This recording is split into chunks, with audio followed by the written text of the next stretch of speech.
ഇന്ന് നമുക്കൊരു ചിക്കൻ ബിരിയാണി ഉണ്ടാക്കിയാലോ? അപ്പോൾ റൈസ് ഉണ്ടാക്കാൻ വേണ്ടിയിട്ട് ഞാൻ വെള്ളമൊക്കെ അടുപ്പത്ത് വെച്ചിട്ടുണ്ട് കേട്ടോ. അതിലേക്ക് ഞാൻ ലീഫും പിന്നെ വേണ്ട സാധനങ്ങളൊക്കെ ഇട്ടു. അതായത് കുരുമുളക്, ഗ്രാമ്പു, ഏലക്ക ഒക്കെ. പട്ട എൻ്റെ അടുത്ത് തീർന്നുണ്ടായിരുന്നു കേട്ടോ. അതുകൊണ്ട് ഞാൻ അതിൻ്റെ ലീഫ് ഞാൻ കുറച്ച് കൂടുതലിട്ടത്. അത് തീർന്ന കാര്യം ഞാൻ അറിഞ്ഞില്ല. എപ്പോഴും ഇടയ്ക്കിടയ്ക്ക് ബിരിയാണി ഉണ്ടാക്കുന്നതുകൊണ്ട് അത് പെട്ടെന്ന് തീർന്നു പോയി. അപ്പോൾ കുറച്ച് നെയ്യ് കൂടി ഇട്ടിട്ട് ആ വെള്ളം തിളയ്ക്കാൻ വെച്ചു കേട്ടോ. ഞാൻ മുൻപൊക്കെ ബിരിയാണി ഉണ്ടാക്കാൻ ഭയങ്കര ബുദ്ധിമുട്ടായിരുന്നു കേട്ടോ. മുൻപ് വെച്ചാൽ കുറേ മുൻപ് അളന്നൊക്കെ വെച്ച് ഓരോ സവാളയും ഒക്കെ അളന്നൊക്കെ എടുത്തൊക്കെയാണ് ചെയ്തിരുന്നത് കേട്ടോ. പക്ഷേ ഇപ്പോൾ അങ്ങനെയല്ല. ഇപ്പോൾ ഉണ്ടാക്കണം തോന്നിയാൽ പെട്ടെന്നാണ് ബിരിയാണി ഉണ്ടാക്കുന്നത് കഴിയുക കേട്ടോ. കാരണം നമ്മൾ കുറേ കാര്യങ്ങൾ, എന്ത് കാര്യങ്ങളാണെങ്കിലും നമ്മൾ എക്സ്പീരിയൻസ് ആയിട്ട് കഴിഞ്ഞിട്ടുണ്ടെങ്കിൽ നമുക്കത് ചെയ്യാൻ വളരെ ഈസി ആയിരിക്കും. ഒരു കാര്യം ബുദ്ധിമുട്ടുള്ളതല്ല എന്നാണ് കേട്ടോ എനിക്ക് തോന്നിയിട്ടുള്ളത്. നമ്മൾക്ക് അറിയാത്തതുകൊണ്ട് മാത്രമാണ് ബുദ്ധിമുട്ടായിട്ട് തോന്നുന്നത്. നമ്മൾ കുറച്ച് പ്രാവശ്യം അത് ചെയ്ത് കഴിഞ്ഞാൽ നമുക്ക് വളരെ ഈസി ആയിട്ടുള്ള കാര്യമായിട്ട് മാറും. അതായത് ആ കാര്യം ചെയ്യാൻ നമുക്ക് ഇഷ്ടം ഉണ്ടാവണം. നമുക്ക് ഇഷ്ടമുള്ള ഏത് കാര്യവും നമുക്ക് പഠിക്കാൻ പറ്റും കേട്ടോ. അങ്ങനെ വെള്ളം തിളച്ച് കഴിഞ്ഞപ്പോൾ അതിലേക്ക് ഉപ്പിട്ടിട്ട് ഞാൻ കഴുകി വാർത്ത് വെച്ചിരുന്ന അരി കൂടി ഇട്ടു കേട്ടോ. ഈ അരി ഞാൻ ബസ്മതി റൈസായിട്ടാണ് സാധാരണ ഉണ്ടാക്കാറ്. ഇത് ബസ്മതി റൈസല്ല, ചെറിയൊരു അരിയാണ് കേട്ടോ. എന്നിട്ട് അത് നന്നായിട്ട് ഇളക്കി കൊടുത്തതിന് ശേഷം അടച്ച് വെച്ചിട്ട് വേവിക്കാം കേട്ടോ. കറക്റ്റായിട്ട് വെള്ളം എടുക്കുകയാണെങ്കിൽ നമുക്കങ്ങനെ വറ്റിച്ചെടുക്കുകയും ചെയ്യാം. അതും നല്ല ടേസ്റ്റൊക്കെ തന്നെയാണ്. ഞാനിത് വാർക്കാമെന്ന് കരുതി കുറച്ചധികം വെള്ളം വെച്ചിട്ടുണ്ട്. അപ്പോൾ ആ സമയം കൊണ്ട്, അത് വേവുന്ന സമയം കൊണ്ട് നമുക്ക് കുറച്ച് നെയ്യിൽ അണ്ടിപ്പരിപ്പ് ഇടുന്നില്ല, മുന്തിരിയും സവാളയും വറുത്തെടുക്കണം കേട്ടോ. അണ്ടിപ്പരിപ്പ് ഇടാത്ത എന്താ വെച്ചാൽ അതങ്ങനെ ആർക്കും ഇഷ്ടമല്ല ബിരിയാണിയിൽ ഇട്ടാൽ കേട്ടോ. പായസത്തിൽ നിന്നെങ്ങാനും ആണെങ്കിൽ കഴിക്കും, വെറുതെയും കഴിക്കും. പക്ഷേ ബിരിയാണിയിൽ കൂടുതൽ ബിരിയാണി നെയ്ച്ചോറും വയ്ക്കുമ്പോൾ കുറേ മുന്തിരി വേണം കേട്ടോ. അതാണ് എല്ലാവർക്കും ഇഷ്ടം. പായസത്തിലാണെങ്കിൽ മുന്തിരി കഴിക്കുകയില്ല, അങ്ങനെയാണ്. പിന്നെ ഞങ്ങൾക്ക് ഏറെ പാലട പായസം മാത്രം ഇഷ്ടമുള്ളതുകൊണ്ട് അതാണ് കൂടുതൽ ഉണ്ടാക്കാറുള്ളത്. അപ്പോൾ അതിൽ നമ്മൾ അതൊന്നും ഇടില്ലല്ലോ, അണ്ടിപ്പരിപ്പ് മുന്തിരിയൊന്നും ഇടില്ലല്ലോ. അപ്പം എന്തായാലും ബിരിയാണി ആണെങ്കിലും നെയ്ച്ചോറാണെങ്കിലും മുന്തിരി അത്യാവശ്യത്തിന് വേണം. അപ്പോൾ അതും വറുത്തെടുക്കുന്നുണ്ട്. അതിൻ്റെ കൂടെ തന്നെ അത് വറുത്തതിന് ശേഷം കുറച്ച് സവാളയും കൂടി വറുത്ത് വെക്കാം കേട്ടോ നെയ്യിൽ. പിന്നെ ഞങ്ങൾക്കാണെങ്കിൽ എപ്പോഴും ഇഷ്ടമുള്ളത്, പ്രത്യേകിച്ച് എനിക്ക് ദം ബിരിയാണിയോടാണ് കൂടുതൽ ഇഷ്ടമുള്ളത്. ചിക്കൻ ഫ്രൈ ചെയ്ത് വേറെ മാറ്റി വെച്ചാലും കുറച്ച് ബിരിയാണി വെക്കുമ്പോൾ തന്നെ ദം ഇട്ടിട്ട് ഉണ്ടാക്കും കേട്ടോ. അപ്പോൾ അത് ഫ്രൈ ചെയ്യാണ്ട് കുറച്ച് വേവിച്ച് അതിൽ റൈസ് വെച്ച് ദമ്മിടുമ്പോഴാണ് കുറച്ച് കൂടുതൽ രുചികരമായിട്ട് എനിക്ക് തോന്നിയിട്ടുള്ളത്. അപ്പോൾ എപ്പോഴും ഞാൻ അങ്ങനെ ചെയ്യാനാണ് ശ്രമിക്കാറുള്ളത്. പിന്നെ നമ്മൾ ഈ ചിക്കൻ്റെ ലിവറൊന്നും ഞങ്ങളൊന്നും കഴിക്കില്ല. അപ്പോൾ അതൊക്കെ ബിരിയാണിയിലിട്ടിട്ട് ദമ്മിടുമ്പോൾ അതിൻ്റെ ഒരു സ്വാദ് കിട്ടുകയും ചെയ്യും. അപ്പോൾ അങ്ങനെയാണ് ചെയ്യാറായിട്ടുള്ളത് കേട്ടോ. ബിരിയാണിയൊന്നും നമുക്ക് കൂടുതലൊന്നും കഴിക്കാനൊന്നും പറ്റില്ല. കുറച്ച് കഴിക്കുമ്പോഴത്തേനും നമുക്ക് മടുക്കും ഒക്കെ ചെയ്യുന്നൊരു സംഭവം തന്നെയാണ് ബിരിയാണി. പക്ഷേ ഇടയ്ക്ക് ഒരു ബിരിയാണി കഴിക്കണം എന്നൊരാഗ്രഹം ഉണ്ടാവില്ലേ? അപ്പോൾ അതുപോലെ ഇടയ്ക്കിടയ്ക്ക് അങ്ങനെ ഉണ്ടാക്കിയിട്ടാണ് ഞാനിപ്പോൾ ഇതിലൊരു എക്സ്പേർട്ടായിട്ട് മാറിയിട്ടുള്ളത് കേട്ടോ. എക്സ്പേർട്ട് എന്ന് പറഞ്ഞാൽ എൻ്റെ രീതിയിലുള്ള എക്സ്പേർട്ടാണ് ഞാൻ ഉദ്ദേശിച്ചത്. കാരണം ഒട്ടും അറിയാണ്ടിരുന്നാൽ ഞാൻ ഇങ്ങനെയെങ്കിലും ചെയ്യുന്നുണ്ടല്ലോ, അതുകൊണ്ട് പറയണതാണ് കേട്ടോ. അപ്പോൾ റൈസ് ഏകദേശം വെന്തിട്ടുണ്ട്. മുഴുവൻ വേവാൻ വേണ്ടി നിൽക്കരുത് കേട്ടോ. അത് ഇടുന്നതുകൊണ്ട് തന്നെ ഒരു 3/4 വേവാകുമ്പോൾ നമുക്കത് മാറ്റി വയ്ക്കാം കേട്ടോ. അപ്പോൾ ആ സമയം കൊണ്ട് ഞാൻ ചിക്കൻ ഫ്രൈ ചെയ്യാൻ വേണ്ടിയിട്ട് എയർ ഫ്രയറിൽ വെക്കുന്നുണ്ട്. അപ്പോൾ അതാണെങ്കിൽ ഞാൻ ഓർമ്മയില്ലാണ്ട് ഞാൻ പാനിൽ എണ്ണയിൽ ഫ്രൈ ചെയ്തെടുക്കാമെന്ന് വിചാരിച്ച് ഓർമ്മയില്ലാണ്ട് എണ്ണ ഒഴിച്ച് വെച്ചിട്ടുണ്ടായിരുന്നു കേട്ടോ പാനിൽ. അപ്പോഴാണ് അയ്യോ എണ്ണയിൽ ഉണ്ടാക്കണ്ടല്ലോ എന്ന് വിചാരിച്ച്. അപ്പോൾ ഞാൻ ആ വെളിച്ചെണ്ണ എടുത്തിട്ട് ഇതിൻ്റെ മേലെ ഇങ്ങനെ സ്പ്രെഡ് ചെയ്ത് കൊടുക്കുന്നുണ്ട് കേട്ടോ. നമ്മൾ എണ്ണയിൽ മുക്കി പൊരിച്ചെടുക്കുന്ന ചിക്കന് വേറൊരു ടേസ്റ്റാണ്, ഇത് വേറൊരു ടേസ്റ്റാണ്. പിന്നെ ഇപ്പം നമ്മൾ തന്തൂരിയും അൽഫാമും ഒക്കെ കഴിച്ചു തുടങ്ങി ശീലം ആയ ഒരു ഇതായതുകൊണ്ട് തന്നെ നമുക്കത് നമ്മളെ ബാധിക്കില്ല എന്ന് മാത്രം. എണ്ണയുടെ ഉപയോഗം കുറയ്ക്കുക എന്നുള്ളതാണ് എയർ ഫ്രയറിൽ ഉണ്ടാക്കുമ്പോഴുള്ള ഗുണം. അപ്പോൾ പിന്നെ അത് ഫ്രൈ ചെയ്യാൻ വെച്ചിട്ട് നമ്മളൊരു വലിയ പാത്രം അടുപ്പത്ത് വെച്ചിട്ട് ഈ അരിയിലിട്ടിട്ടുള്ള അതേ സാധനങ്ങളൊക്കെ തന്നെ ഇട്ടു. ലീഫും കുരുമുളകും ഗ്രാമ്പൂവും ഏലക്കായൊക്കെ ഒന്ന് എണ്ണയിൽ ചൂടാക്കിയെടുത്തു. എന്നിട്ട് അതിൽ സവാളയൊക്കെ ഇട്ടിട്ട് വഴറ്റി കൊടുക്കണം. സവാളയും ഇഞ്ചി വെളുത്തുള്ളി പേസ്റ്റ്, പച്ചമുളക് ചതച്ചത്, തക്കാളി ഇത്രയും ഇട്ടിട്ട് നന്നായി വഴറ്റിയിട്ട് വരുമ്പോഴത്തേക്ക് ചിക്കനും കൂടി ഇട്ട് കൊടുക്കട്ടെ. വഴറ്റി വെച്ചാൽ നല്ലോണം വഴന്ന് വരണം എന്നില്ല കേട്ടോ. കാരണം ചിക്കൻ നമുക്ക് അത്യാവശ്യം നന്നായിട്ട് കുക്ക് ചെയ്തെടുക്കാനുണ്ട്, അടച്ച് വെക്കാണ്ട്. അടച്ച് വെച്ചാൽ അതിൽ വെള്ളം വരും, അല്ലാതെ കുക്ക് ചെയ്തെടുക്കണം. അതുകൊണ്ട് തന്നെ അധികം വഴുന്നതിന് മുമ്പ് തന്നെ നമുക്ക് വേണമെങ്കിൽ ചിക്കൻ ഇടാം കേട്ടോ.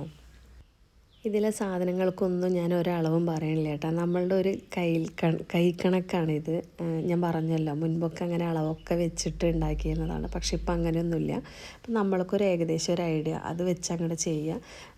തുടക്കത്തിൽ ഉണ്ടാക്കുന്ന ആൾക്കാർക്ക് പക്ഷേ അതൊരു ബുദ്ധിമുട്ടായിരിക്കും. കാരണം എങ്ങനെയാണ് ഇത് എത്രത്തോളം വേണമെന്നുള്ളത് കൺഫ്യൂഷൻ തന്നെയായിരിക്കും. നമ്മൾ സ്ഥിരമായിട്ട് ഉണ്ടാക്കുന്ന ആൾക്കാർക്ക് മാത്രമേ ഇത് ഇത്ര അരിക്ക് ഇത്ര എന്നുള്ളൊരു ഇതൊക്കെ ഉണ്ടാവുള്ളൂ. പക്ഷേ അങ്ങനെ എന്താ പറയുക, അത്രയും ഡീപ്പായിട്ട് ചിന്തിക്കേണ്ട ആവശ്യമൊന്നുമില്ല കേട്ടോ. നമ്മളുടെ ഒരു കണക്കിനനുസരിച്ച് അങ്ങോട്ട് ഒരു പ്രാവശ്യം ഉണ്ടാക്കി നോക്കിയാൽ അത് കഴിക്കുമ്പോൾ നമുക്കതിൻ്റെ ഫോൾട്ട് മനസ്സിലാവും, അല്ലെങ്കിൽ ഗുണം എന്താണെങ്കിലും അത് മനസ്സിലാവും. അപ്പോൾ അതിനനുസരിച്ച് പിന്നീട് നമുക്ക് ഉണ്ടാക്കാമല്ലോ.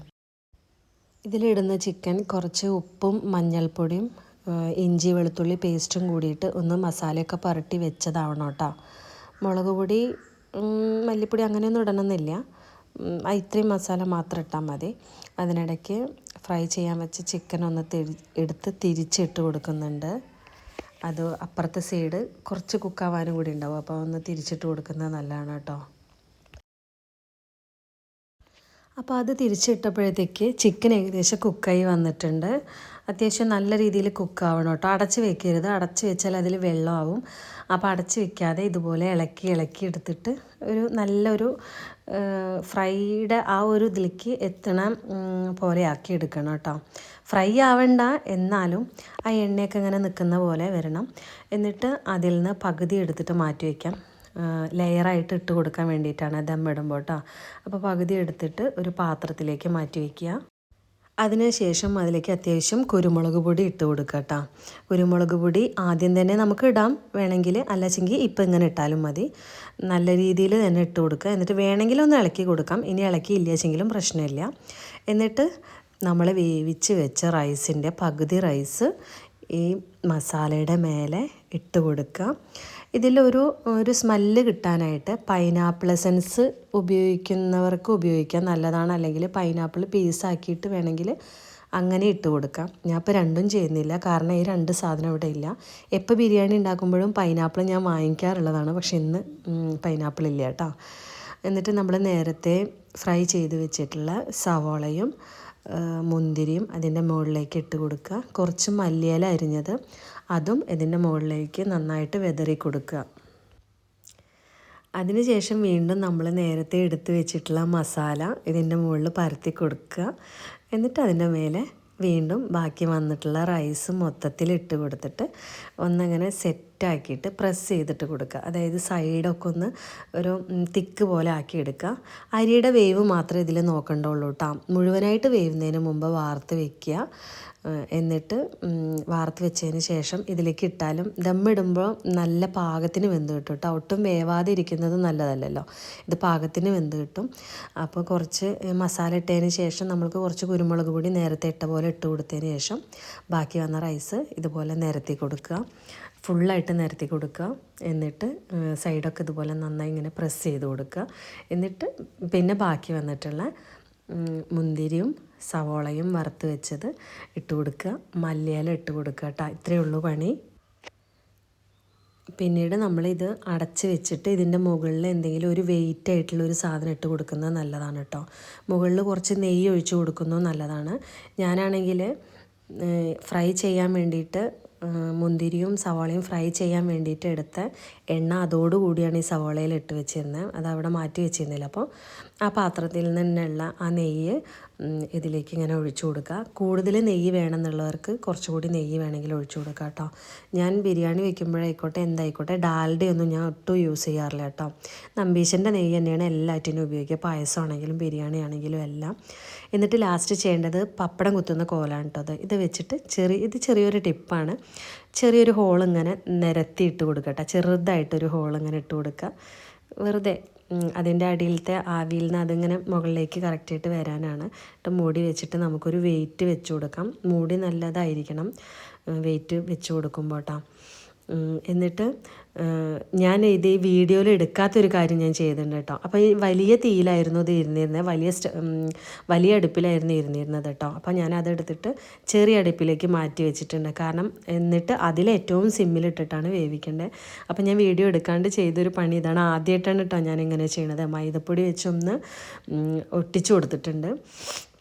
അങ്ങനെ ദമ്മൊക്കെ റെഡിയായി കഴിഞ്ഞ് കുറേ സമയമായിട്ട് ഒരു 1/2-3 മണിക്കൂർ അങ്ങനെ ആ സിമ്മിലിട്ട് വെച്ചു കേട്ടോ. അത് കഴിഞ്ഞിട്ട് കുറേ കഴിഞ്ഞിട്ടാണ് ഞാനിത് തുറക്കണത്. തുറക്കാൻ വളരെ എളുപ്പമാണ് കേട്ടോ. അതുപോലെ ഒരു കത്തി വെച്ചിട്ട് ഇങ്ങനെ ചുറ്റി എടുത്തിട്ടുണ്ട് ചെയ്യും, കറക്റ്റായിട്ട് കിട്ടും. ഇനി ഇത് കഴുകാൻ മാത്രമേ പണിയുള്ളൂ. നല്ലപോലെ എങ്ങനെ ചെയ്യേണ്ടതെന്ന് എനിക്ക് അറിയില്ലായിരുന്നു കേട്ടോ. അതാണ് ഞാൻ എങ്ങനെ ചെയ്തത്. അപ്പോൾ അതാ നമ്മൾ ബിരിയാണി എല്ലാം റെഡി ആയിട്ടുണ്ട് കേട്ടോ. ഇതിൽ പൈനാപ്പിൾ എസൻസ് ഒഴിച്ചെങ്കിൽ നമുക്ക് തുറക്കുമ്പോൾ വേറൊരു സ്മെല്ലും കൂടിയും കിട്ടും.